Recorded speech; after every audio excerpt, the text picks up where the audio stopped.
मातेचा भाऊ रुक्मक तो विचार करतो की माझी एवढी सुंदर सुशील बहीण आहे, संस्कारी बहीण आहे, ती कोणाला द्यायची? आपला बालपणीचा मित्र शिशुपाल, शिशुपालाला द्यायची. पण रुक्मिणी मातेने ठरलं होतं नाही, लग्न करेल तर फक्त कृष्णाशी, देवाशी. रुक्मिणी माते तर स्वप्न पाहायला सुद्धा सुरुवात करते. आओ मेरी सखियों मुझे मेहंदी लगा दो, मेहंदी लगा दो मुझे ऐसा सजा दो, मुझे श्याम सुंदर की दुल्हन बना दो, मुझे श्याम सुंदर की दुल्हन बना दो. रुक्मिणी माता विचार करते, काय म्हणते? स्वप्न बघायला सुरुवात केली. आओ मेरी सखियों मुझे मेहंदी लगा दो, मेहंदी लगा दो मुझे ऐसी सजा दो, मुझे श्याम सुंदर की दुल्हन बना दो. मला कृष्णाची नवरी बनवून द्या. पण रुक्मिणी मातेला कळलं की तिचा भाऊ रुक्मिणी मातेचा रुक्मक म्हणतो की माझा बालपणीचा मित्र शिशुपाल याच्याशी तुला लग्न करावं लागेल. रुक्मिणी माता म्हणते नाही, मी मनात ठाणले की लग्न करेल तर फक्त कृष्णाशी करेल. त्याची वीरता, त्याची गाथा मी ऐकली आहे. मी लग्न करेल तर फक्त कृष्णाशी. आणि रुक्मिणी मातेने तयारी झाली का त्याची?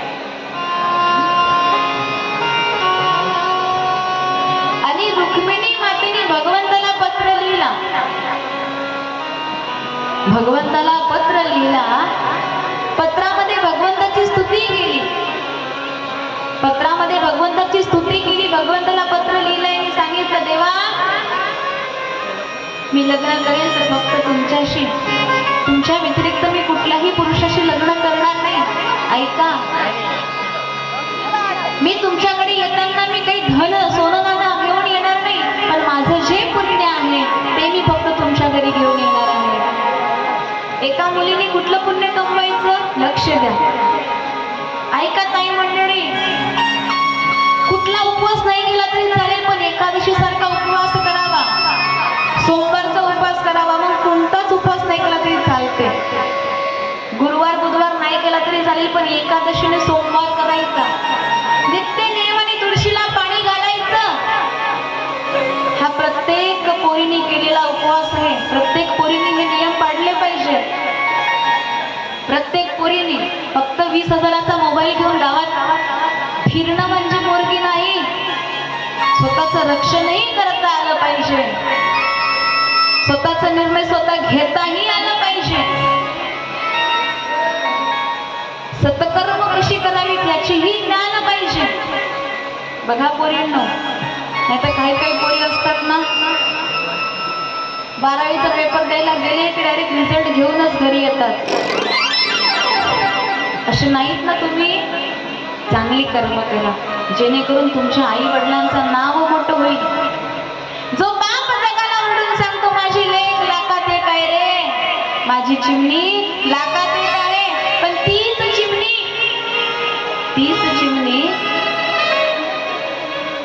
12वीचा पेपर द्यायला घरी शाळेत गेली. 12वीचा पेपर द्यायला गेली की जी चिमणी परत येत नाही, त्या बापाला काय वाटत असेल? जो बाप जगाला ओरडून सांगतो माझी चिमणी लाखात एक आहे, त्या बापाकडे तेव्हा एकच पर्याय असतो, काय? एक तर त्याला गाव सोडून जावं लागतं, काय तर जग सोडून जावं लागतं. त्या बापाला कधी दुखवू नका, कधीच नाही. ऐका, रुक्मिणी मातेने पत्रात सांगितलं, देवा मी माझं फक्त पुण्य घेऊन येणार आहे. मी नित्य नियमाने कृष्णाला पाणी घालते, देवाची पूजा अर्चना करते. आणि ऐका, उद्या मी जगदंबिकेच्या मंदिरात पूजेला जाणार.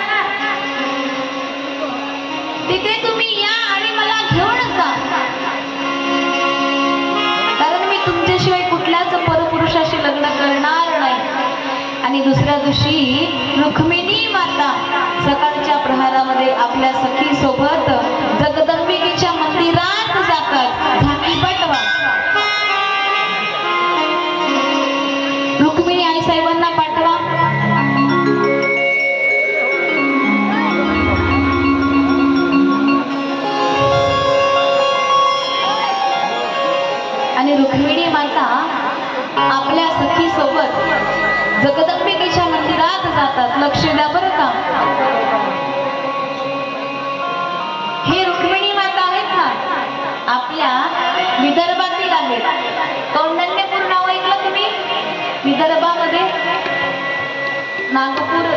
इकडे कौंडिण्यपूर नाही ऐकलं?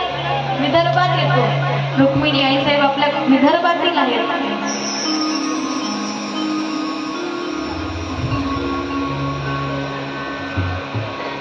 झाकीदार आहे ना?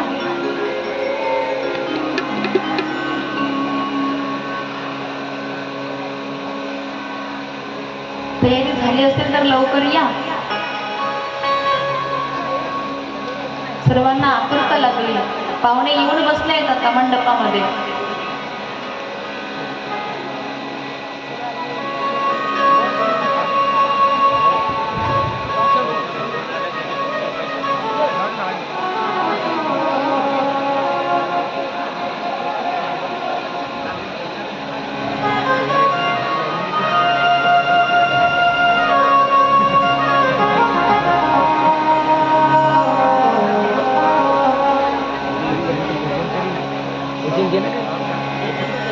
आणि बघा, रुक्मिणी माता जगदंबिकेच्या मंदिरात पूजा करायला जातात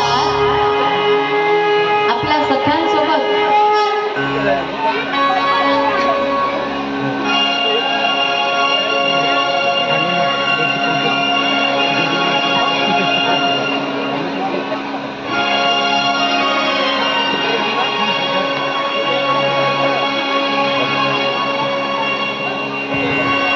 जय करा शेरावाली का बोल साची दरबार की